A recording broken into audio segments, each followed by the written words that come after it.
C'était terrible ce qui était en train de se passer. Qu'est-ce que vous faites?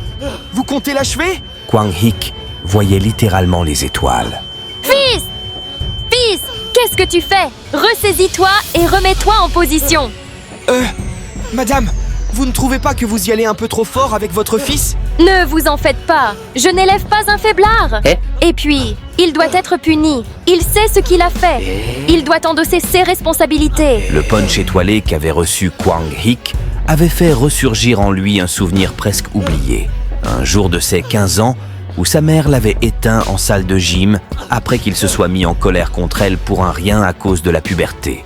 C'était la première fois qu'il se faisait frapper aussi fort par quelqu'un d'autre que sa mère. Il n'en revenait pas. Que venait-il de se passer? Notre héros analyse le schéma du poing du chef Lee qui l'a atteint. Tout s'est passé si rapidement et avec une précision chirurgicale lors de leur affront simultané. Le chef Lee a changé de trajectoire et lui a attrapé le bras, qu'il a ensuite brisé, avant de lui envoyer une frappe bien précise à la tête avec son coude. Kwang Hik ne pouvait rien faire face à cette démonstration d'expérience de combat. Il se demandait s'il allait pouvoir réellement lui mettre un coup, même si son bras se régénérait. Quoi qu'il en soit, son regard laissait entrevoir sa détermination face au chef Lee qui tentait de le taquiner. Déjà réveillé? Ou tu veux encore faire dodo? Je vois, j'ai été trop arrogant de penser pouvoir le battre facilement. Et dire que je voulais tester son niveau, ça reste tout de même un combat entre un métamorphe et un immortel. Je vais devoir m'y mettre plus sérieusement. Notre protagoniste se repositionne. Il était paré pour une suite du combat sans précédent. Le chef Lee affichait une expression satisfaisante, arborant un sourire face à la décision de Kwang Hik de continuer le combat. C'était reparti avec de multiples attaques de notre héros, lesquelles étaient toutes esquivées par son chef. Mais ce n'était pas cela qui allait refréner ses ardeurs. Il envoie un coup de poing violent, lequel est barré sans difficulté. Les autres le trouvaient plutôt bon pour un nouveau. Le chef Lee essayait des attaques psychologiques pour perturber la concentration de Kwang Hik, lui posant diverses questions sur sa venue dans cette entreprise d'immortels. Était-ce pour de l'argent? Pour jouer au héros? Ou pour se faire acclamer par les filles? Notre protagoniste n'en avait cure. Il restait concentré dans ses attaques, cherchant à anticiper les mouvements de son chef. Quand il pensait l'avoir atteint, le chef Lee avait soudainement disparu de son champ de vision. C'était l'effacement de présence. Notre héros savait qu'il devait rapidement se concentrer afin de le repérer. Il esquivait de justesse un coup de pied vertical du chef, lequel allait l'envoyer valser. Ce n'était pas fini. Le coup de pied redescendait et Kwang Hik devait de nouveau reprendre ses distances. Il n'en revenait pas. Il lui était impossible de contre-attaquer. Il n'y avait aucune ouverture dans la défense du chef. Pourquoi les mouvements du chef Lee étaient si rapides comparés aux siens? Telle était la question qui lui trottait en tête. Ce n'est pas normal. Je suis métamorphe, je suis censé lui être physiquement supérieur, pensait-il, avant de se souvenir de ce que lui avaient dit ses deux profs. Tu n'as appris que les bases. Je voudrais bien te donner des cours plus approfondis, mais on n'a pas assez de temps. Ah oui, c'est vrai. Et par-dessus le marché, le chef est un sang pur avec une réelle expérience de combat de classe S. Mais ce n'est pas pour autant que je vais me laisser faire. Notre protagoniste n'avait pas l'intention de perdre. Il se prépare à asséner un coup fatal à son adversaire, lequel est facilement arrêté par ce dernier. Et celui-ci profite encore de l'occasion pour lui poser des questions déstabilisantes. Mais ce n'était pas ça qui allait empêcher Kwang Hik de continuer d'attaquer sans relâche. C'est vraiment tout ce que tu as dans le ventre? Il pensait « Je suis ici pour faire le travail que je veux et pour devenir la personne que je veux. » Quelle déception! Dans son élan, il avait manqué d'esquiver un coup du chef, lequel caressait son visage, faisant gicler du sang. Toutefois, dans le feu de l'action, Kwang Hik saisit son patron par la taille, tentant de le presser tel du jus d'orange. Il lui demandait aussi « Et vous, pourquoi êtes-vous ici ?» À ton avis, sale gamin. C'est ma vocation. En réalité, notre héros se fichait de sa réponse. Il n'avait qu'une chose en tête, briser en deux la proie qu'il avait étreinte. Mais soudain, un bruit sourd se faisait entendre, à la surprise générale. Kwang Hik était allongé au sol devant son chef. Et oui, notre protagoniste était vaincu. K.O. Face à cette scène, quelqu'un s'exclamait « Cette fois-ci, le massacre des nouvelles recrues a atteint son paroxysme. » Ce n'est pas la première fois? Le massacre des nouvelles recrues est le baptême traditionnel de la 3e équipe de sécurité extérieure. Il a pour objectif de calmer l'arrogance des nouveaux et leur montrer qu'il existe des personnes bien plus fortes qu'eux. Le chef Lee pensait « Quel brute! Il a réussi à me briser un bras et aussi quelques côtes. » À vrai dire, il envisageait vous donner une fessée, chef. Il demande ensuite à ceux que notre protagoniste soit emmené à l'infirmerie. Kim Jong-a était curieuse de savoir ce que le chef pensait de Kwang-ik après l'avoir testé et le lui demandait. Le chef Lee pensait Il a esquivé mon attaque malgré l'effacement de présence. Il a su réagir à toutes mes autres attaques non conventionnelles et a même failli me briser en deux. À vrai dire, je n'avais encore jamais vu un gamin comparable à lui. Il trouvait cela très intéressant. Qu'il s'agisse du potentiel, de la détermination ou de la combativité, il ne fallait pas se voiler la face, c'était évident. Kwang-ik est brillant. Le chef pensait « C'est à croire qu'il a été bien entraîné depuis l'enfance. Cette capacité de combat n'est pas une chose que l'on acquiert du jour au lendemain. » Le chef Lee n'en revenait pas d'avoir utilisé jusqu'à 3 techniques secrètes sur ce gamin au sang mêlé, y compris la perturbation des sens. Qui sont les fous qui racontent partout que Ki-Nam est le meilleur? Le véritable génie, le vrai surdoué se trouve ici, pensait-il, en arborant un sourire plus que satisfait. Plus tard, les recrues étaient appelées à prendre des cours. Kwang-ik était déjà remis sur pied à la surprise de ses camarades, lesquels essayaient de converser avec lui en vain. Notre héros prenait place avec rage, il était plongé dans ses pensées. La seule chose qu'il avait en tête à ce moment était de comprendre ce qui s'était passé pour qu'il se soit fait étaler tel un sac de bananes, sans pouvoir rien y faire. Il était allé voir son chef pour que ce dernier lui explique ce qu'il lui avait fait. Avait-il triché? Avait-il utilisé une arme cachée? Tels étaient le genre de questions qu'il lui posait. Kwang-ik était sur les nerfs. Le chef Lee arborait un sourire. Il était clair qu'il n'allait rien lui dire. Ce n'était pas parce qu'il était venu demander des réponses qu'elle allait lui tomber dans les oreilles. Le chef lui demandait de réfléchir et de trouver par lui-même la réponse à la manière avec laquelle il lui avait botté les fesses et de rédiger un rapport à cet effet. Et bien évidemment, ce rapport, il devait le faire sans aucune aide, auquel cas cela ne servira à rien. Dans la salle de cours, il était expliqué la raison pour laquelle l'équipe d'analyse a été mise sur pied. En effet, celle-ci traque les facteurs de risque et met aussi en étude l'ensemble des hypothèses et des prophéties qui lui sont rapportées. Et si une situation concerne la disparition d'une personne avec l'implication d'une race spéciale, alors cela nécessite une analyse momentanée de l'événement et ce le plus rapidement possible avant d'engager une quelconque action. Kwang-ik, lui, était toujours plongé dans ses pensées. Il était clair que la pilule de la perte était difficile à avaler. Comment lui, un sang mêlé, qui plus est un métamorphe, a été mis KO de la sorte? Il se le demandait. L'instructeur poursuivait son explication aux recrues avec un projet qui tenait à cœur à l'entreprise. J'ai nommé le projet Oracle. Il avait été aboli. Cependant, c'était un projet plutôt intéressant, lequel essayait de mettre en place un système pour prédire le futur. L'équipe d'analyse découle de cette tentative. Mi-ho, la main levée, expliquait avoir connaissance de l'existence des prophètes et des prophéties. Et donc, le projet Oracle aurait pu être un succès d'après elle. L'instructeur expliquait qu'effectivement les prophètes existent. Cependant, leur existence n'a rien à voir avec l'idée qu'on peut se faire d'eux à partir des manois de fantaisie. Le futur change constamment. Tous les prophètes s'accordent pour le dire.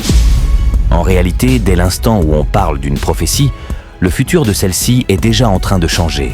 Pour Mi-ho, tant qu'on n'en parle pas, ou à défaut que très peu de personnes soient au courant, alors le futur peut se réaliser. C'est pour ça que j'ai craqué. Sa magnifique théorie était approuvée par l'instructeur, lequel expliquait d'ailleurs que c'était l'essence même du projet Oracle, mais n'empêche qu'il avait échoué. Tous étaient curieux de connaître la raison de cet échec, et l'instructeur le leur révélait.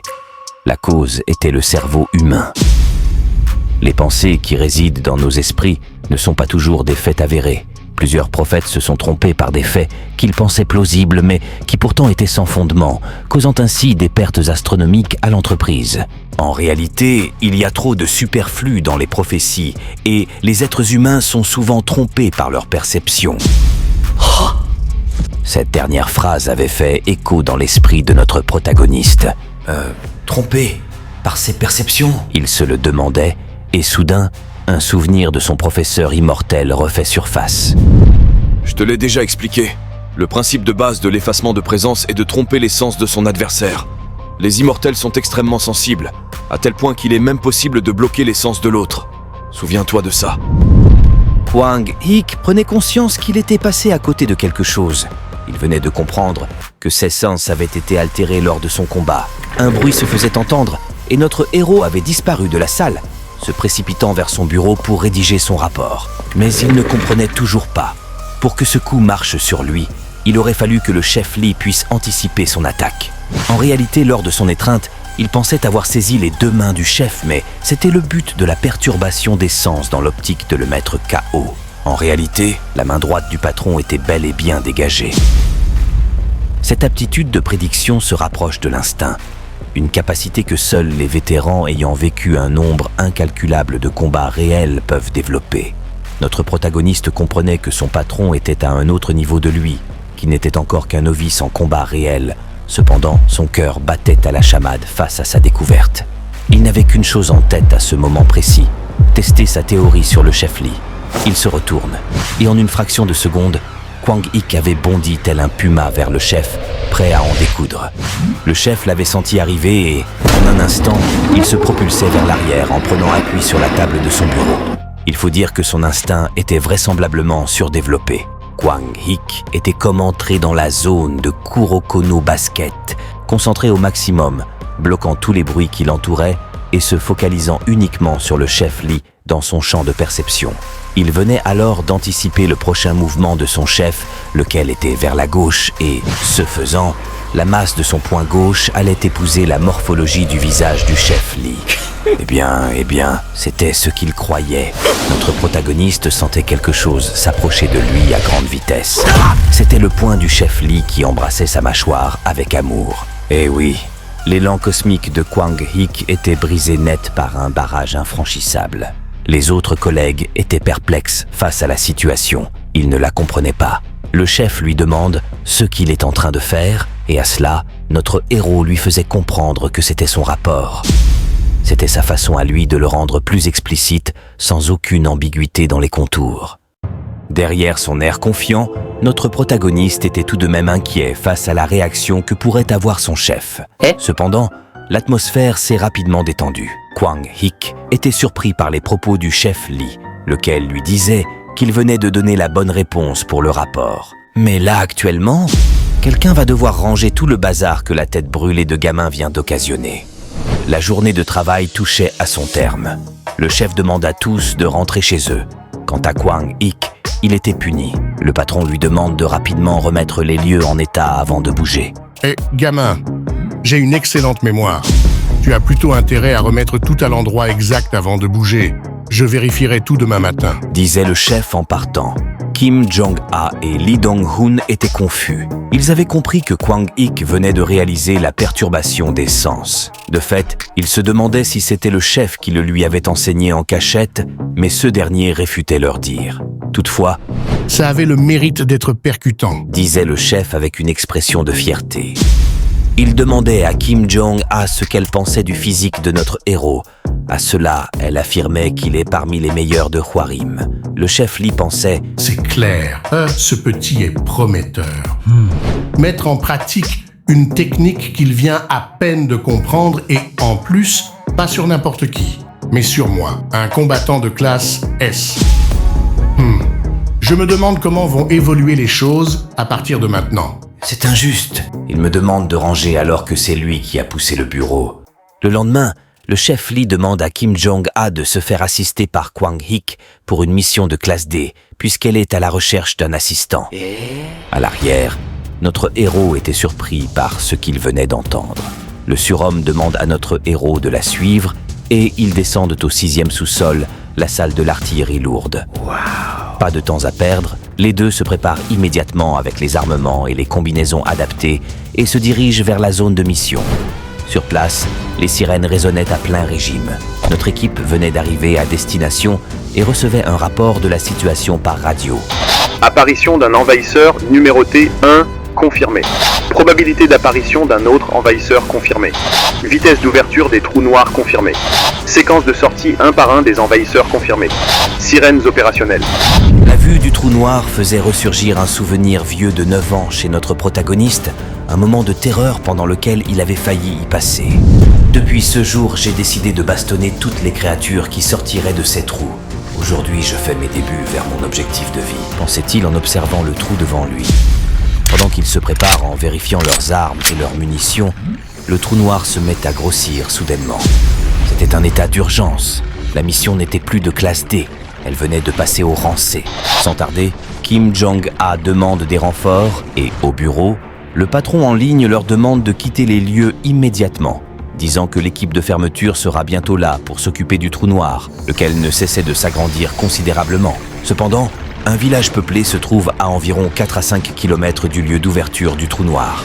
Si Kim Jong-a et Kwang Hik rebroussent chemin maintenant, les envahisseurs n'en feront qu'une bouchée des habitants de ce village. L'énergie émise par le portail devenait de plus en plus intense et inquiétante. Il était possible d'observer un envahisseur qui tentait de forcer le passage. C'était une créature connue sous le nom du Blind Poison, un chien aveugle. Il leur était hurlé par radio de retourner à la base, mais l'équipe feignait ne rien entendre. L'année dernière, le nombre de décès dus à des accidents de la route était en baisse, tombant en dessous du millier grâce aux avancées de l'intelligence artificielle et des technologies émergentes trouvées dans les trous blancs. Ces progrès ont significativement réduit le nombre de pertes de vie. Cependant, chaque année, le nombre de décès causés par des attaques d'envahisseurs reste élevé, se situant entre 5 000 et 10 000 personnes. Bien que des efforts aient été déployés pour réduire les décès liés aux accidents et aux maladies, les attaques d'envahisseurs demeurent une préoccupation constante. Warim ne peut se permettre la perte d'une unité de soldats immortels, même au prix de la vie de milliers de citoyens. En cas de danger imprévu comme présentement, il est préférable de retourner à la base. Cependant, Kim Jong-a ne pouvait s'y résigner. Elle était déterminée à tenir bon, surtout que les renforts allaient tarder d'environ 15 minutes. Le fameux chien aveugle venait d'émerger du portail, hurlant à plein régime, mais aussitôt sorti, il recevait avec une délicate attention un plomb dans la tronche. Eh bien, il faut dire que le surhomme n'était pas d'humeur légère. Elle avait éteint sa radio. Cette décision, Kwang Hik rêvait qu'elle la prenne. Il devait agir. Aussitôt, lui aussi s'était mis à canarder les monstres. Les deux avaient désobéi aux ordres. Les chargeurs se vidaient à une vitesse fulgurante et les monstres ne cessaient d'émerger. Bon sang, ils n'en finissent pas! Même si au début ils étaient confiants, ils n'avaient pris que quelques pistolets et peu de cartouches pour affronter une dizaine de monstres. Mais là, ils devaient faire face à une vague, autrement dit une centaine d'envahisseurs. Comment allait-il gérer la situation? Ce n'était pas cette réflexion qui allait changer les choses. Les chiens devenaient de plus en plus nombreux. Notre protagoniste demande à sa coéquipière quel est le plan. Et à cela, elle répond « Je les élimine pendant que tu te fais déchiqueter. » Comme c'est touchant. Il faut dire que c'est une femme sensible. Ah ah ah. Blague à part, elle insinuait que Kwang Hik devait servir d'appât, ce qui est plausible vu qu'il est un immortel.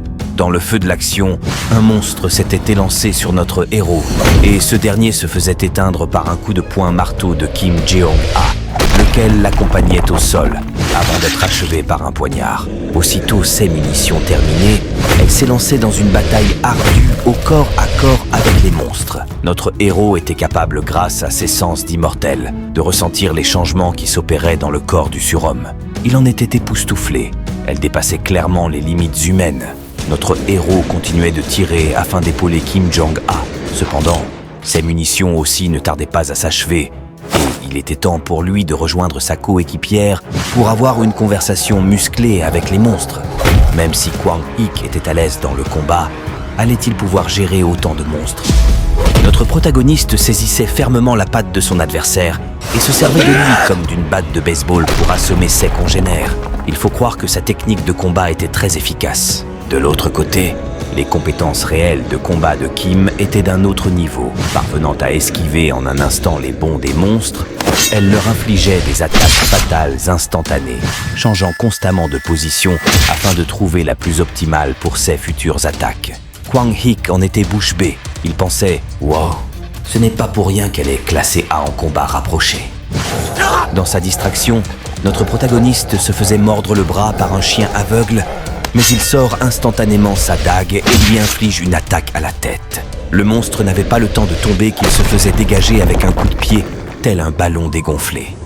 Il s'adresse à lui-même disant « Kwang-Hik, reste concentré. » Notre protagoniste se décide à jouer la pas à proprement parler. Il propage ainsi sa présence imprégnée de l'aura du prédateur. L'astuce a un effet immédiat. Les monstres se ruent tous sur lui, à la surprise de Kim Jong-a. Kwang-Hik se faisait certes mordre, mais il réagissait aussitôt. Il commençait à développer son instinct de combat sur le terrain. Il se faisait encercler par les chiens, lesquels attaquaient au même instant.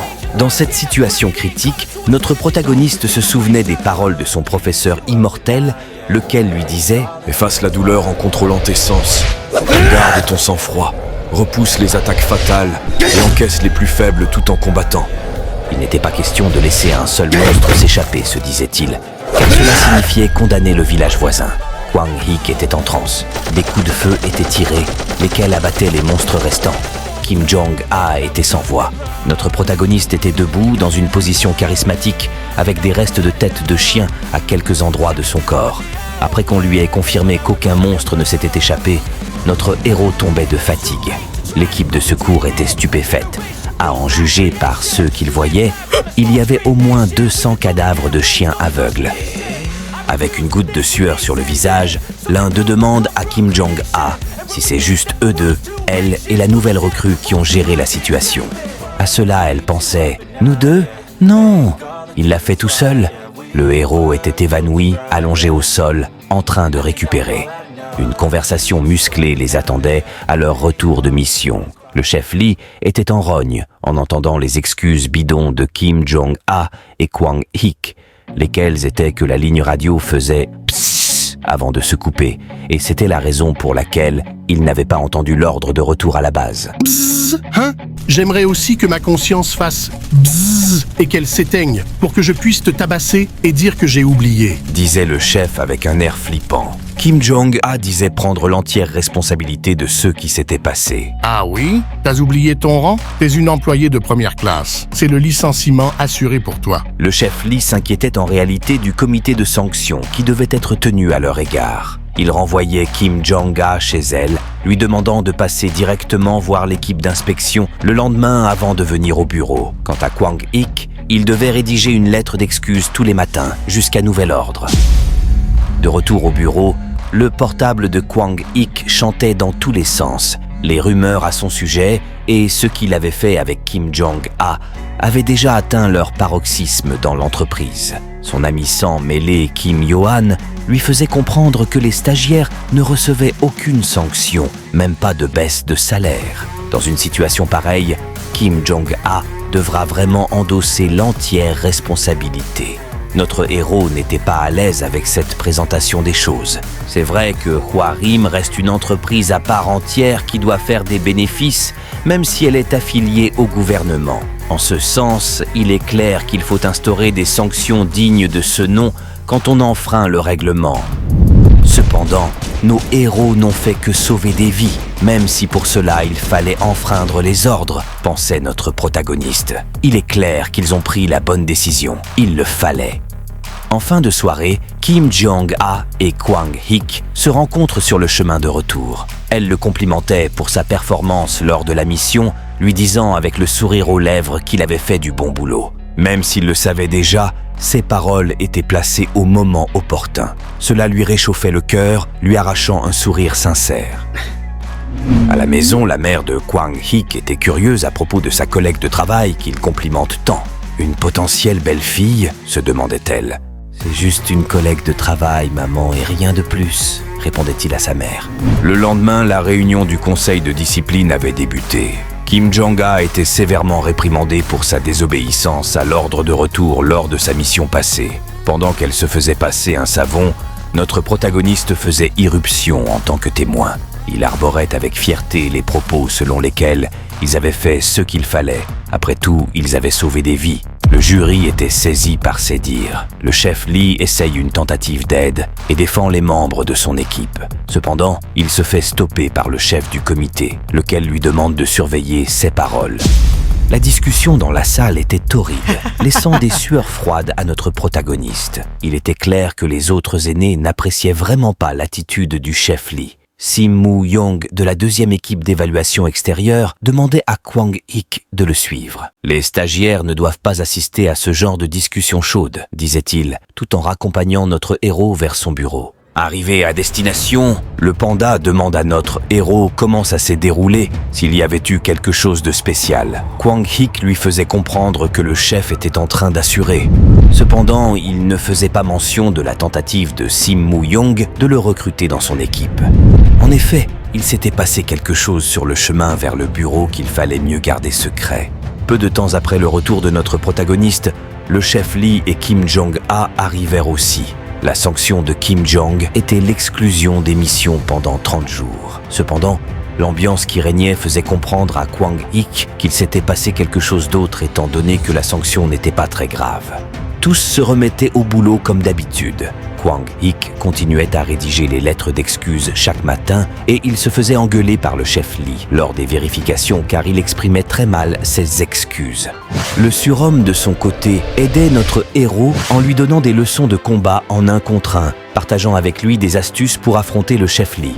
À chaque fois que Kwang-ik formulait mal ses lettres d'excuses, le chef Lee exprimait son mécontentement non seulement verbalement, mais aussi physiquement, et notre protagoniste s'ajustait en conséquence. Les attaques du chef ne suivaient aucun schéma particulier, et même s'il semblait qu'il en existait, c'était une illusion. Kim Jong-ha le lui avait déjà notifié, et notre héros l'avait assimilé. Sauf que c'était insuffisant pour gagner contre le chef. Kim Jong, il a tenu 10 minutes cette fois-ci. Ça se fait, non ? Disait le panda, tandis que notre protagoniste souffrait le martyre. Personne ne prêtait attention à lui. Cette routine s'est poursuivie jour après jour, jusqu'à ce qu'un jour le chef Lee, très énervé, décide de questionner Kwang-ik sur ce que Sim Moo-young lui avait raconté, ce membre de la deuxième équipe d'évaluation extérieure.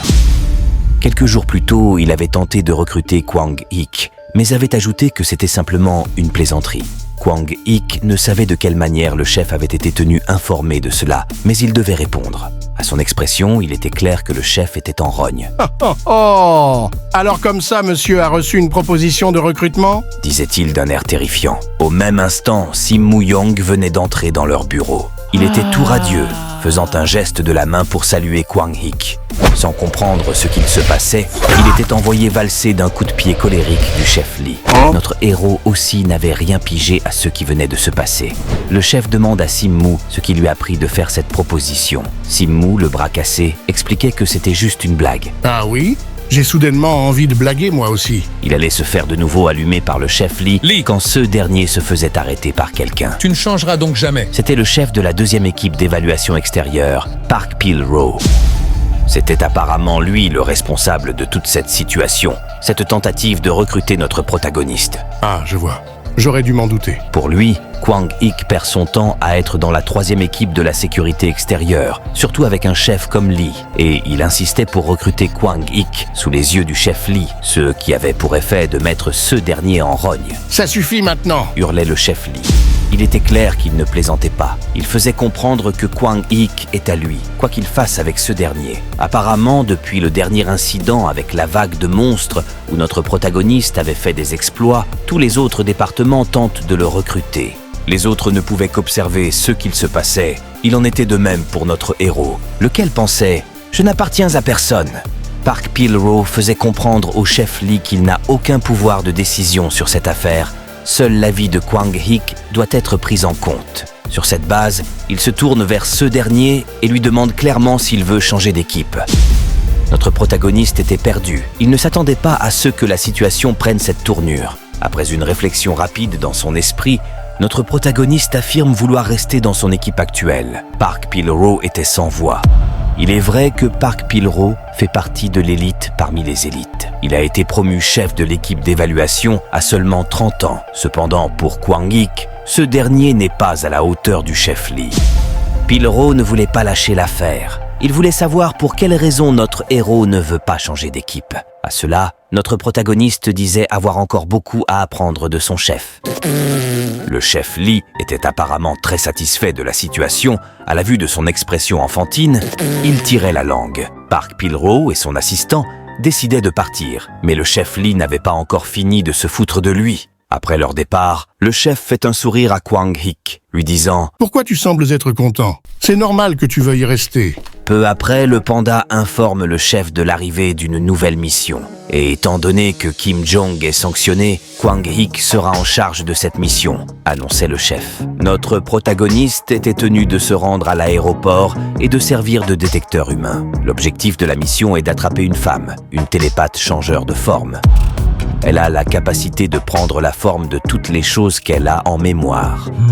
Le panda explique à notre protagoniste qu'il s'agit d'un espion mercenaire détenant des informations ultra confidentielles. Elle a pour rôle de les transporter d'un point A pour un point B et elle est très douée dans son travail. Pour cette mission, la force spéciale de la police, avec des capacités spéciales, la POAT, a demandé des renforts à Warim. Et au passage, des métamorphes de Excuracy feront aussi partir de la mission puisqu'ils peuvent traquer la cible à l'odeur, car même si on change de forme, notre odeur reste la même. Pour cette mission, 3 immortels du niveau de Ki-nam, le prince charmant, étaient demandés. De fait, Mi-ho, la blonde malpolie et notre protagoniste devaient l'accompagner. Kwang-ik trouvait cela barbant, mais en réalité, il devait agir en tant que protecteur de Ki-nam et Mi-ho, ce qui signifiait que ses capacités de combat étaient vraiment reconnues. Kang Hui-mo, membre de l'équipe d'analyse, était chargé de diriger la mission. Il faisait un débriefing de la situation aux nouveaux, lesquels suivaient attentivement. Le lieu de la mission est l'aéroport d'Incheon. Pour éviter d'éveiller les soupçons, ils doivent adopter une tenue décontractée. L'heure de la rencontre est 10h du matin, puis ils rejoindront l'équipe de la POAT. Kang Hui-mo devra rejoindre la chef d'équipe de la POAT, Lee Ji-ai, dans la salle de contrôle extérieure de l'aéroport afin d'analyser la situation en extérieur et transmettre toutes informations utiles. Kwang-ik et Mi-ho seront postés devant la porte 5 pour surveiller les lieux. Quant à Ki-nam, il sera dans la salle de contrôle intérieure de l'aéroport pour rechercher la cible depuis cet emplacement. La POAT a aussi recruté des gardes du corps pour renforcer la sécurité. Kwang-ik avait senti que ces derniers étaient des métamorphes. En effet, c'étaient des agents de l'entreprise Real Guard, une organisation couverte par Excuracy. La conclusion était plus qu'évidente. Notre protagoniste ne comprenait pas pour quelle raison Ki-nam était le seul à être dans la salle de contrôle. Il demandait des explications à cela. Le chargé de mission répondait, disant qu'ils avaient besoin d'immortels avec des sens très affûtés. D'où ce choix. Comme à son habitude, le prince charmant ne pouvait s'empêcher de se prendre la tête et monter sur ses grands chevaux. Il en était de même concernant Mi-ho, la blonde malpolie. Les deux prenaient congé une fois le débriefing terminé, laissant seul Kwang-ik et le chargé de mission. Notre protagoniste essayait de consoler Kang Hui-mo qui était aussi un sang mêlé comme lui. Seule la capacité compte dans ce milieu, disait le chargé de mission pour justifier les actions des 2 carottes cuites. Le jour de la mission à l'aéroport, Mi-ho se faisait draguer par un jeune homme assez collant, lequel insistait pour avoir son numéro de téléphone. Il ne la croyait pas lorsqu'elle disait être mariée. Kwang-ik, le mari supposé de Mi-ho, surgissait au même instant avec un air terrifiant, faisant fuir le jeune homme. Il y avait du mouvement à l'aéroport avec les gens qui allaient dans tous les sens. Pour Kwang-ik, tout paraissait normal quand soudain Mi-ho et lui recevaient dans leur oreillette une demande de vérification de la part de Ki-nam. L'instruction était la même pour l'ensemble des équipes de la mission. Un homme d'une 30aine d'années, chemise bleu foncé, pantalon gris. Le suspect était repéré. Cependant, notre protagoniste ne comprenait pas pourquoi c'était lui le suspect. Et Mi-ho le lui expliquait. La raison du traitement spécial de Ki-nam est qu'il a des sens on ne peut plus développer par rapport au sang mêlé comme Kwang-ik et elle. Sa capacité sensorielle est si développée qu'il peut sentir la différence dans toute chose. Des simples rochers qui paraissent identiques à nos yeux à des os qu'on pourrait ne pas distinguer à l'œil nu. Le père de notre héros le lui avait déjà expliqué. Fiston, La force d'un immortel réside dans sa sensibilité. Les immortels très sensibles sont souvent dotés d'un sale caractère. Alors, s'il te plaît, il faut être indulgent envers eux. Ah oui, je me souviens. Mon père disait être soulagé du fait que je n'ai pas hérité de ce sale caractère. Mais d'un autre côté, il avait l'air de le regretter. J'ai bien vu la différence entre les sangs purs et les sangs mêlés au camp d'entraînement.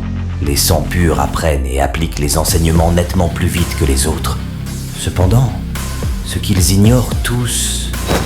Moi aussi j'apprends vite, disait notre protagoniste avec les yeux scintillants tel un loup-garou alpha de Teen Wolf. Il venait d'activer ses sens d'immortel.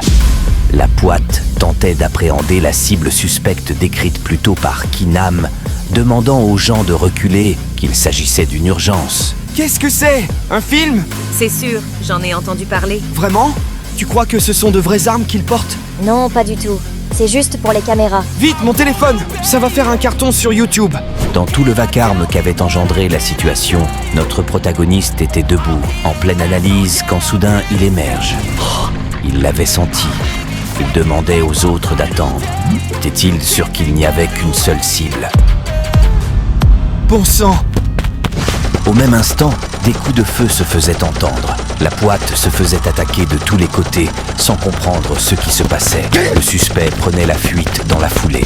Les agents tentaient de riposter, mais c'était compliqué. La situation partait en cacahuète. Les agresseurs se dispersaient dans tous les sens. Kwang Hik et Miho couraient à toute vitesse, faisant de leur mieux pour arriver à temps. Miho était sur le point de se faire attaquer, mais prévenu par Kwang Hik, elle esquive et riposte instantanément, envoyant l'assaillant au tapis. Notre protagoniste continuait de tracer son chemin sans regarder en arrière. Dans son champ de perception, il pouvait observer tous les suspects se disperser. Ils étaient tous des télépathes. Mince, mince, mince! Je fais quoi? Je les prends en chasse? Que fallait-il faire? Il se le demandait. 2 jours avant la mission, Kang Hui-mo, le chargé de mission, prenait connaissance des fiches des 3 recrues avec lesquelles il devait travailler. Même si on néglige les résultats du camp d'entraînement, Jang Ki-nam reste un talent exceptionnel au sang pur de lignée directe. Il en va de même pour Mio, même si elle est un sang mêlé. Elle est calme en toute situation et en plus très intelligente. Et puis, il y a Yu Kwang Hik, notre protagoniste, celui qui déchire tout, avec d'excellentes capacités de combat. En plus, il a déjà fait une mission qui a cartonné. Kang Hui-mo ne pouvait négliger son équipe. Il se précipitait sur le terrain, disant devoir lui-même vérifier la situation. C'était urgent, surtout avec Ki-nam qui était sur le lieu des coups de feu. Il fallait vérifier son état. En chemin, un individu non identifié entrait dans son champ de perception. C'était bizarre. Devrait-il le poursuivre? Il se le demandait. Se souvenant de l'affiche de Kwang Hik sur laquelle était mentionnée « Capacité en combat rapproché », il ordonne à Kwang Hik de suivre l'individu suspect en question et d'engager le combat tant que ce n'est pas trop risqué. Notre protagoniste acquiesce, prenant en chasse la cible. Mi-ho et Ki-nam devaient se retirer du combat. De l'autre côté, le télépathe était coriace. Les autres membres d'équipe usaient de toutes les techniques à leur disposition pour résister. L'un des assaillants se faisait sévèrement électrocuter par une sorte de décharge inexpliquée. C'était la compétence d'un des agents de l'équipe très dévoué à la mission. Mio faisait son rapport. Un agent de la Poite et de l'aéroport était blessé, disait-elle. Elle expliquait que les assaillants ont engagé le combat afin de détourner leur attention pour faciliter la fuite du changeur de forme. Elle était sur le point de se faire attaquer lorsque Hui-mo écrasait l'assaillant avec une attaque surprise. Il était très efficace dans ses déplacements, usant même de son aura d'immortel pour immobiliser les assaillants armés. Il n'hésitait pas à tirer, si nécessaire. Le rôle d'un vrai chef de mission. Les agresseurs étaient immobilisés et Hui-mo hurlait, disant de tous les arrêter. Ki-nam était dégoûté. Il aurait aimé se battre davantage, mais on le lui interdisait. C'était un ordre. Au même instant, dans la zone de parking, Kwang Hik avait finalement rattrapé le suspect qu'il poursuivait et il était surpris par le fait que ce dernier soit autant essoufflé. Les deux engagent une discussion. Le suspect, confiant, en déposant son sac à dos, demande à Kwang Hik s'il est sûr d'avoir fait le bon choix en le poursuivant seul. Notre protagoniste était sur le point de répondre quand son expression changeait soudainement. Il était en train d'assister à une mutation du suspect. Ce dernier était un télépathe doté d'un renforcement physique. Il se vantait, disant qu'il allait écrabouiller notre héros. On dit que les immortels ne meurent pas, hein? Voyons voir si ça reste exact avec un crâne aplati, disait-il d'un ton autoritaire. Face à cette situation, notre protagoniste souriait. Il était clair que ce télépathe n'avait aucune idée de ce qui l'attendait. De l'autre côté, Kang Hui-mo constatait qu'il n'y avait pas de changeur de forme dans les suspects qu'ils avaient étalés. De fait, la cible de la mission ne pouvait être qu'à un seul endroit. Telle une montagne de muscles prête à harceler sa victime, le télépathe se posait devant Kwang-hik. Il souriait avant de prendre son élan et d'envoyer une droite monstrueuse sur notre héros. Kwang-hik parait cette attaque avec une facilité déconcertante et saisissait d'une seule main le bras de ce télépathe mutant, lequel avait une goutte de sueur sur le visage, ne comprenant pas ce qui se passait. Les lèvres de notre protagoniste esquissaient un sourire face à cette réaction. La simple pression de la main de Kwang-hik suffisait à briser le bras de son adversaire. Celui-ci réussissait à se dégager, mais notre héros avait déjà bondi sur lui, prêt à l'assommer. Voyant cela, le télépathe riposte de toutes ses forces avec un coup de pied dévastateur, lequel surprenait Kwang-hik dans son élan. Au même instant, les paroles du chef Lee font surface dans sa mémoire. Gamin, toute force a une direction. Une légère déviation suffit à annihiler totalement l'attaque de ton adversaire. Il venait d'user de cet enseignement pour bloquer l'élan du télépathe et au même instant, il apprêtait son poing droit et déchargeait un uppercut colossal sur son adversaire, le faisant décoller tel un oiseau prenant son envol. Toutefois, ce dernier finissait écrasé au sol étant donné qu'il n'avait pas d'aile. Un seul coup de poing de notre protagoniste avait suffi à l'étaler. Cependant, cette situation ne l'intéressait pas. Il se dirigeait vers le sac à dos déposé plus tôt par le télépathe et disait « Dis, vas-tu continuer à rester sous cette forme ?» Aucune réaction ne se faisait ressentir. Notre héros continuait en disant dans la plus calme des ambiances, tout en fouillant ses poches, que ce n'était pas la peine de faire semblant. Il le savait déjà. Les changeurs de forme sont capables de prendre la forme de tout ce qu'ils ont vu. Il allumait un briquet et avec un air terrifiant, il disait « Oh, il n'y a aucun souci, reste tel quel, je t'en prie !» Le sac hurlait, disant se rendre. C'était bel et bien la fameuse cible de la mission, la femme changeur de forme. Elle refusait de crever bêtement. Cependant, elle disait à notre protagoniste qui lui posait des questions qu'il n'obtiendra aucune information d'elle. Kwang-hik lui faisait comprendre que ce n'était pas grave tant qu'elle peut se transformer en quelque chose de plus petit, comme une cigarette par exemple. Il faut le dire, notre protagoniste détenait des arguments de négociation assez pertinents. Les autres arrivèrent après un moment et ils étaient surpris par la situation. Notre protagoniste se pressait de faire son rapport, disant avoir assommé l'homme à terre car ce dernier tentait de l'arrêter et la fille à ses côtés était la cible changeur de forme de la mission. Ki-nam les avait rejoints tout ensanglanté. Son expression laissait entrevoir une certaine gêne. Mais ce n'était pas pour autant que Kwang-hik allait laisser cela passer. Il prenait un vilain plaisir à remuer le couteau dans la plaie, lui disant à l'oreille, tel un enfant, « C'est moi qui l'ai fait et pas toi. » Ki-nam était à cran. Après vérification des informations du télépathe assommé, il s'avérait être un criminel de 3e classe, Nadu Pal, alias le rhinocéros. Ce dernier était activement recherché et il y avait même une prime sur sa tête. Cette classification signifiait que soit il avait éliminé quelqu'un, soit il appartenait à un groupe extrêmement dangereux. Pour les autres, le combat entre notre héros et lui était probablement sanglant. Et Kwang-hik n'était pas blessé, car il est un immortel. Notre héros pensait, si seulement il savait. Kang Hui-mo annonçait à la chef d'équipe de la Poite qu'il fallait revoir le contrat. C'était eux qui avaient fait tout le boulot, ce qui n'était pas prévu de base. Ils avaient géré et combattu durant cette mission sans équipement adéquat. Lee Ji-hai acceptait. Cependant, elle voulait savoir quel était le grade de notre protagoniste. Il se présente. Stagiaire Yu Kwang-hik. De retour au bureau, le chef Lee demandait à notre héros s'il voulait devenir une star, à tout le temps se présenter et donner son grade partout où il passe. Pour Kwang-hik, c'était juste une habitude, répondait-il. Ah bon, hein? Bref, ce n'est pas important. Ah oui, au fait. Le chef profitait de cette occasion pour lui faire part des résultats de l'affaire à propos du criminel qu'il avait assommé. Ce dernier appartient à un groupe anarchiste du nom de Prométhée. Ils avaient engagé la femme changeur de forme, laquelle transportait une information secrète de la plus haute importance du groupe psionique. Notre protagoniste était plongé dans les nuages pour les exploits qu'il venait d'accomplir. Le chef lui demandait de rédiger un rapport de mission.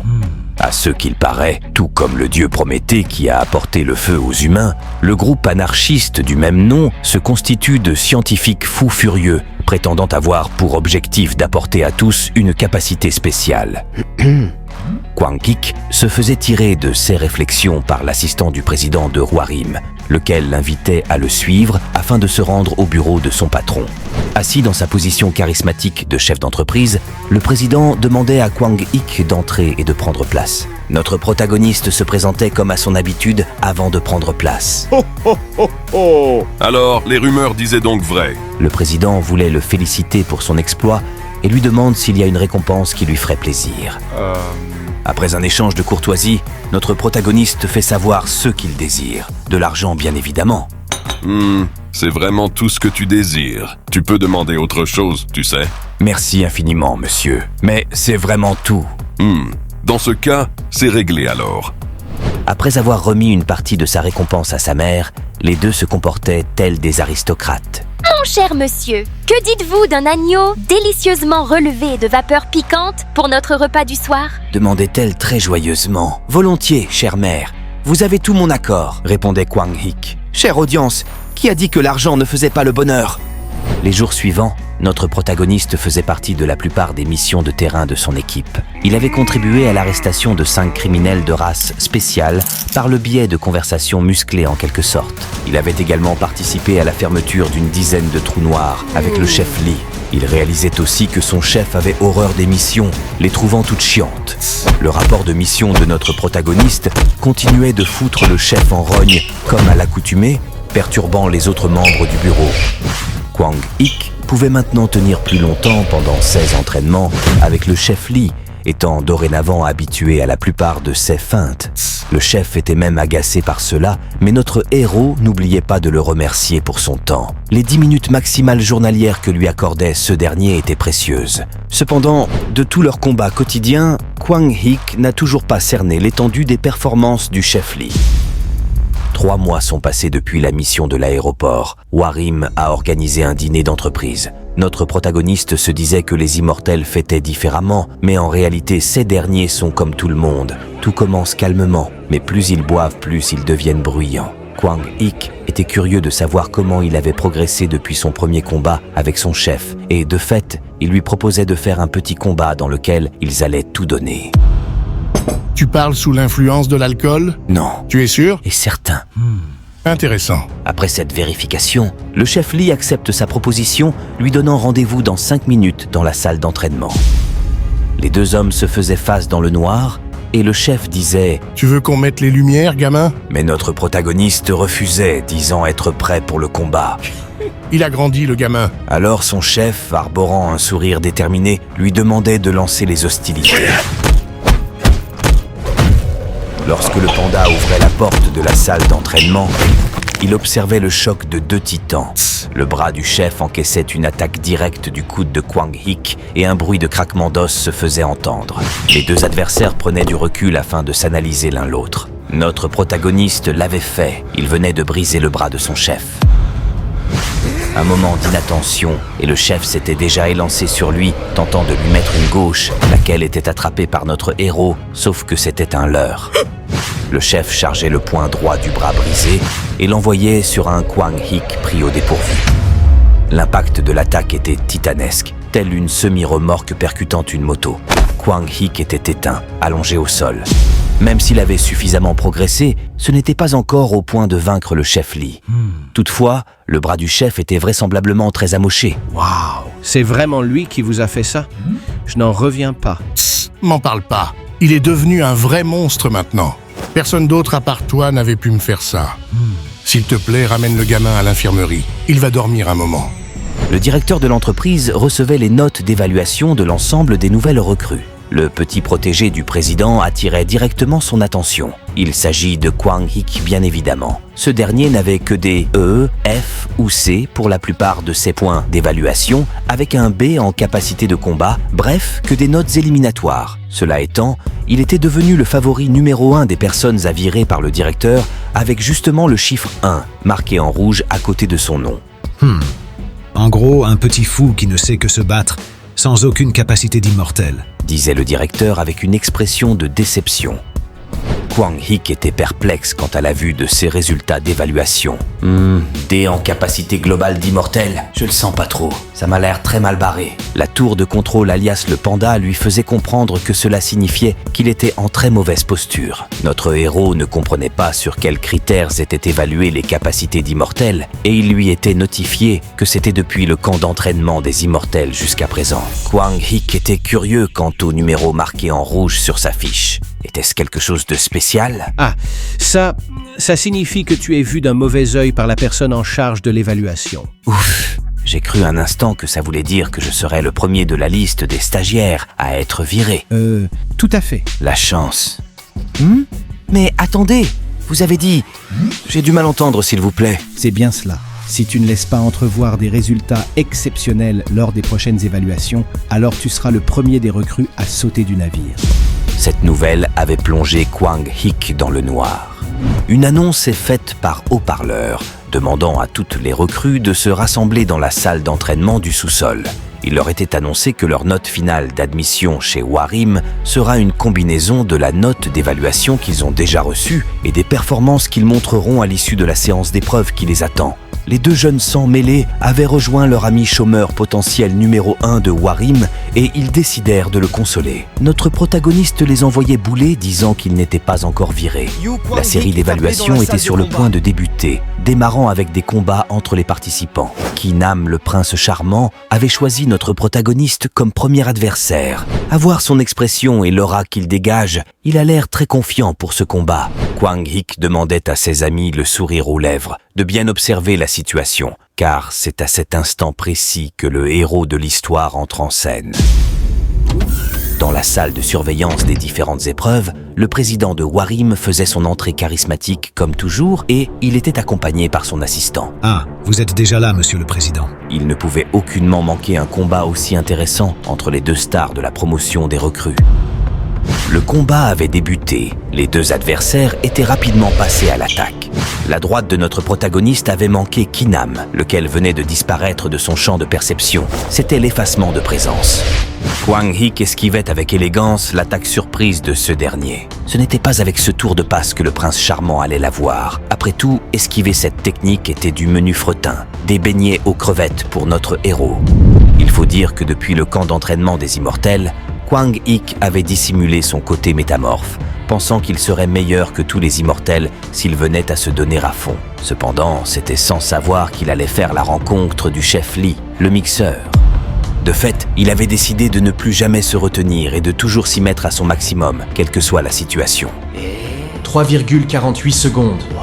Même les classes S ne font pas ça. Capacité sensorielle, résistance à la gravité, endurance, force physique, réflexe, vitesse de réaction, souplesse. Mais que se passait-il? C'était quoi ces résultats? Notre protagoniste laissait sans voix l'ensemble des examinateurs. Ils étaient tous ébahis. C'est pas possible ça. On n'a jamais eu de cas similaire dans toute l'histoire de Warim. Je ne rêve pas, n'est-ce pas? Une recrue qui bat tous les records à des années-lumière de la moyenne. Il y avait de quoi se poser des questions. Ki-Nam recevait un uppercut de la part de notre protagoniste. Le prince charmant l'avait senti passer. Ce dernier essayait de riposter avec une attaque balayée du coude, mais c'était une tentative inoffensive contre le fauve du combat, lequel avait esquivé cette attaque de bébé avant de lui asséner un coup bien placé dans le dos. Le prince charmant serrait les dents face à la douleur qui le tenaillait, mais il ripostait tout de même avec un coup de coude arrière du gauche, pensant surprendre Kwang Hik. Cependant, l'expression de son regard exprimait ce qu'il était en train de voir arriver. On aurait dit que sa tête acceptait de recevoir l'effacement de présence, suivi d'un coup marteau du gauche de Kwang Hik. Ki-Nam était littéralement terrassé. Notre protagoniste était tout simplement trop fort, possédant des capacités de combat d'un tout autre niveau. Que fallait-il faire? Lui mettre un S dans toutes les évaluations? Non, il est non standard, c'est carrément un prodige au talent hors norme. Après le test, le chef Lee sermonnait notre protagoniste, lui demandant s'il se prenait pour un dentiste.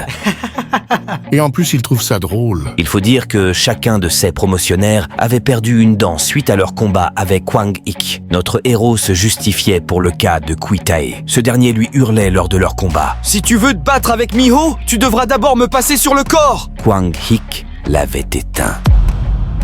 En route pour la maison, une voiture s'arrête près de notre protagoniste. C'était le directeur de Hwarim, Kim Dong-cheol, celui-là même qui envisageait le virer. Il disait « Je suis Kim Dong-cheol, le directeur de Hwarim.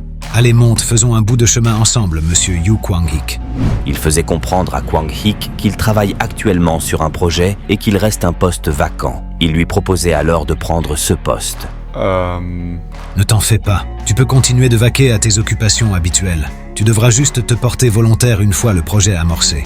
Je suis d'accord. Bien. Maintenant, j'ai une autre question. T'aimes la viande ? La voiture avait laissé notre protagoniste devant son domicile. Et après cela, le directeur faisait un compte rendu téléphonique de leur discussion à quelqu'un. Oui, monsieur. Tout à fait. La discussion s'est bien passée. Pas du tout. C'est un garçon très intelligent. Je pense qu'il a très bien compris où je voulais en venir. Notre héros était maintenant un employé à part entière de Hwarim, un employé de 3e classe. Il pouvait dès lors avoir accès à plus de documents sur le réseau de l'entreprise et son salaire avait été augmenté. Il déménageait aussi pour se rendre dans un studio de l'entreprise situé à 5 minutes de son lieu de travail. Fils, tu es autorisé à avoir un bébé par accident tant que c'est avec une jolie fille. Tu vas lui faire peur, chérie. Elle est toujours dans l'extrême. Il avait constaté que son équipe n'avait presque pas de travail et cela l'inquiétait. Il en avait parlé avec Kim Jong-a, lui demandant pour quelle raison n'avait-il que très peu de résultats. À cela, elle répondait disant que leur équipe n'avait en effet rien réalisé. Notre héros mentionnait alors l'ensemble des missions auxquelles ils ont participé. La fermeture des trous noirs, l'arrestation des criminels, etc. Elle lui faisait comprendre que ces missions n'avaient pas beaucoup d'importance vu qu'ils y étaient en tant que soutien. Alors pourquoi ne recevaient-ils pas de réelles missions ? Demandait-il. À cause de leur chef, répondait-elle. Aucun supérieur ne l'appréciait vu son caractère et de fait, ces derniers remettaient toutes les missions importantes aux autres équipes. Kwang-hik était perplexe, se demandant si leur équipe allait tenir sur cette lancée sans fournir de résultats. Le surhomme répondait par l'affirmative, disant que c'était grâce à Dong-hoon le panda, lequel réglait les problèmes difficiles des autres équipes. Après cela, notre protagoniste voulait discuter avec le panda, lequel était toujours, le panda. Bref, Dong-hoon lui disait de ne pas s'en faire. Leur équipe avait aussi de très belles missions, expliquait-il, disant que le chef Lee ramenait de temps à autre d'énormes projets avec lesquels l'équipe pouvait atteindre son quota en un coup. Au même instant, ils recevaient tous un message du chef programmant un repas d'équipe chez Dong-hoon en soirée. Chez Dong-hoon était le nom de code d'une salle de réunion extérieure où l'équipe se rassemble pour un débriefing sur des missions spéciales. Le chef Lee passait aux explications. Ils avaient découvert une nouvelle matière provenant des trous blancs, la pierre de mana. Elle peut retenir l'aura, une sorte d'énergie émise par les télépathes, et la conserver pour en faire un usage à souhait. D'après l'équipe d'analyse, cette découverte peut faire basculer le monde dans une nouvelle ère, apportant une nouvelle source d'énergie. Waouh, ça c'est du lourd. Pas si vite, ce n'est que le début. Ces pierres diffèrent dans leur capacité de stockage. La AA est officiellement la meilleure connue à ce jour. Plus on monte en catégorie, la capacité de stockage d'énergie de la pierre double. Il faut noter qu'avec seulement une pierre de classe D, on peut faire voler un avion sur plusieurs centaines de kilomètres. Dites-vous qu'avec une pierre double A, combattre un métamorphe de classe S ne serait plus qu'un jeu d'enfant. Intéressant, n'est-ce pas ? Bien, dites-vous maintenant qu'il existe des pierres de classe S. La mission de l'Old Force consiste à escorter les agents de psionique, les responsables de cette découverte et en échange, obtenir une partie des pierres. Cependant, leur réel objectif était de s'emparer des pierres de mana. Le chef Lee était le seul membre de la 3e équipe de la sécurité extérieure désigné pour participer à cette mission. Cette situation surprenait ses subordonnés. C'était inhabituel d'exclure les membres d'une même équipe. Le chef Lee demandait à Lee Dong-hoon de trouver un stratagème, quel qu'il soit, pour faire participer Kwang-hik et Kim Jong-a à cette mission. Ce dernier, avec une goutte de sueur sur le visage, disait « Ne vous en faites pas. Avec un bon scénario en place, c'est gérable. » Hey! Arrête-toi là! Courez toujours! Vous ne m'aurez jamais vivant! 2 jours plus tard, un homme était en fuite dans une zone interdite, pourchassé par des personnes, lesquelles lui demandaient de s'arrêter. C'était Kwang-hik et Kim Jong-a. Hey, vous deux! Vous ne pouvez pas passer par là! Arrêtez! Le plan était simple, faire semblant de courir après ce réel criminel qui prenait ses jambes à son cou et ensuite entrer par accident dans le trou blanc qui était sous la surveillance des soldats. Le stratagème était parfait. Nos deux héros traversèrent le portail devant les soldats qui leur hurlaient d'arrêter. De l'autre côté, un monstre non identifié se faisait éliminer d'un tir en pleine tête. C'était l'équipe d'escorte de l'Old Force où se trouve le chef Lee. Il procédait à un nettoyage des lieux. Les cargaisons des pierres de mana étaient visibles et le transport était sur le point de débuter. Le chef Lee espérait que tout soit en train de se passer comme prévu. La traversée du portail procurait à nos deux héros une sensation très désagréable. Déformation, tournis, impression de démembrement, nausées. Ils n'avaient pas encore achevé leur traversée qu'ils observaient un homme portant un masque de l'autre côté. Kwang Ik reprenait ses esprits assez instantanément après la traversée. L'homme au masque en question devant eux leur demandait leur identité. Ils étaient deux en réalité autour d'un feu. Le second s'était empressé de signaler la présence des intrus par radio. Kwang Ik avait senti que ces individus étaient des télépathes et il demandait à Kim Jong-a quel était le plan. Le bémol était que cette dernière n'avait pas encore émergé de son étourdissement suite à la traversée du portail blanc. Leur silence mettait en rogne leur interlocuteur, lequel hurlait, demandant qui ils étaient. Kwang Ik explique qu'ils sont des forces spéciales et qu'ils se sont retrouvés là suite à une course-poursuite pour attraper un criminel. En effet, pour leur plan d'action, le panda leur avait expliqué qu'en cas d'urgence, les forces spéciales pouvaient entrer dans les zones interdites dans l'exercice de leurs fonctions. Le télépathe faisait comprendre qu'ils étaient les seuls à être venus du portail, ce qui était clair puisque notre protagoniste était en train de mentir. Kwang Ik, dans son jeu d'acteur, demande si ces derniers essayent de couvrir le criminel vu qu'il est lui aussi un télépathe. Ceci étant, il ajoute que les forces spéciales des Immortels prendront de ce pas les mesures nécessaires pour attraper le criminel de race spéciale. Le télépathe était en feu, plongé dans une colère rouge. Il avait activé son pouvoir de flamme, paré à carboniser les intrus. Ce dernier avait très clairement compris la supercherie qui se tramait et demandait à notre protagoniste de faire demi-tour avec sa copine s'ils ne veulent pas finir en cendres. Kwang Ik lui faisait comprendre que tout refus d'obtempérer sera considéré comme une entrave à leur mission et sévèrement sanctionné. Il lançait une grenade fumigène après ces mots, laquelle émettait une fumée noire nauséabonde dans l'optique de désorienter les télépathes. Notre héros prenait Kim Jong-a, toujours pas remise sur le dos, et se tirait de là à toute vitesse, profitant de la confusion due à la fumée. Le télépathe n'avait rien pu faire. Il ne pouvait que hurler dans cette situation. Entre-temps, le transport des pierres de mana se déroule sans encombre sous la supervision de l'équipe d'escorte. Le chef Lee semble perturbé et quand on lui demande ce qui ne va pas, il explique qu'il y a beaucoup trop de poussière qui leur part à vue, disant que cette situation peut leur poser problème. En réalité, il est aussi en train d'exprimer ses talents d'acteur. Lors du débriefing sur la mission avec son équipe, il faisait comprendre à Kim Jong-a et Kwang Ik qu'ils devraient profiter d'une petite agitation lors de la mission d'escorte pour intervenir et s'emparer de quelques caisses de pierres de mana. Cette poussière était le moment parfait. Le chef Lee savait grâce au signal du charme du sorcier qui brillait dans sa combinaison que son équipe était à proximité. En effet, ce dernier est censé émettre un signal lorsque son complémentaire se trouve dans les environs. Cela le rassurait, c'était bien pratique de pouvoir communiquer dans un environnement dépourvu de réseau. Dans leur évolution, l'équipe d'escorte reçoit un signal d'alerte. Des silhouettes d'une vingtaine de monstres sont observables à l'horizon. La poussière dégagée laisse place à une vision d'horreur. Un orque au regard perçant, arborant un sourire des plus terrifiants. Ils s'étaient tous lancés dans une folle course, parés à déchiqueter les soldats qui se trouvaient devant eux. L'autorisation d'ouvrir le feu était donnée illico presto et l'équipe d'escorte ripostait farouchement.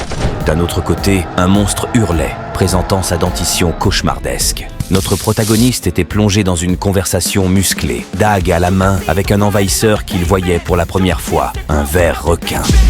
Ce dernier s'élançait à vive allure sur Kwang Ik, avec toute la masse de son corps et de ses dents prêt à le mettre en pièces. Notre protagoniste, très calme, s'élançait également, préparé à la confrontation. En un instant, la bête hurlait de douleur, tailladée par la lame de Kwang Ik, tel le passage d'un pilier pourfendeur de Demon Slayer. Le monstre se faisait pousser des épines semblables à des cure-dents pour Goliath sur la queue, et il attaquait instantanément notre prodige dans le feu de l'action. Kwang Ik implantait sa lame lame dans la tendre chair de cette créature et infligeait une entaille d'une précision chirurgicale. Le monstre hurlait de douleur. Notre protagoniste, très concentré, prenait du recul face au requin qui s'agitait dans tous les sens afin d'analyser la situation. En retrait, Kim Jong-a observait le combat, fasciné par ce à quoi elle assistait. 45 minutes, c'était le temps qu'il lui avait fallu à elle pour pouvoir retrouver ses esprits et fonctionner normalement lors de sa première entrée dans l'autre monde. En réalité, même les immortels doivent effectuer plusieurs allers-retours avant de s'habituer à la sensation désagréable de la traversée des portails. Et ce, afin de pouvoir s'en libérer en moins de 5 minutes. Et même après ça, il leur faut encore une trentaine de minutes de récupération pour être en état de combattre. Kim Jong-a pensait en regardant le combat. Je m'attendais à ce que cela prenne au moins 2 jours pour résoudre le problème avec les télépathes de tout à l'heure. Mais il l'a réglé en utilisant simplement un seul fumigène. Elle était émerveillée par le fait de le voir maintenant, combattre face à un envahisseur qu'il rencontre pour la première fois, tout en mettant en pratique les techniques de combat qu'il a appris. Mais jusqu'où compte-t-il encore nous surprendre ? Se demandait-elle en l'observant. Kwang Hik, lui, avait le regard plongé dans sa dissection scientifique.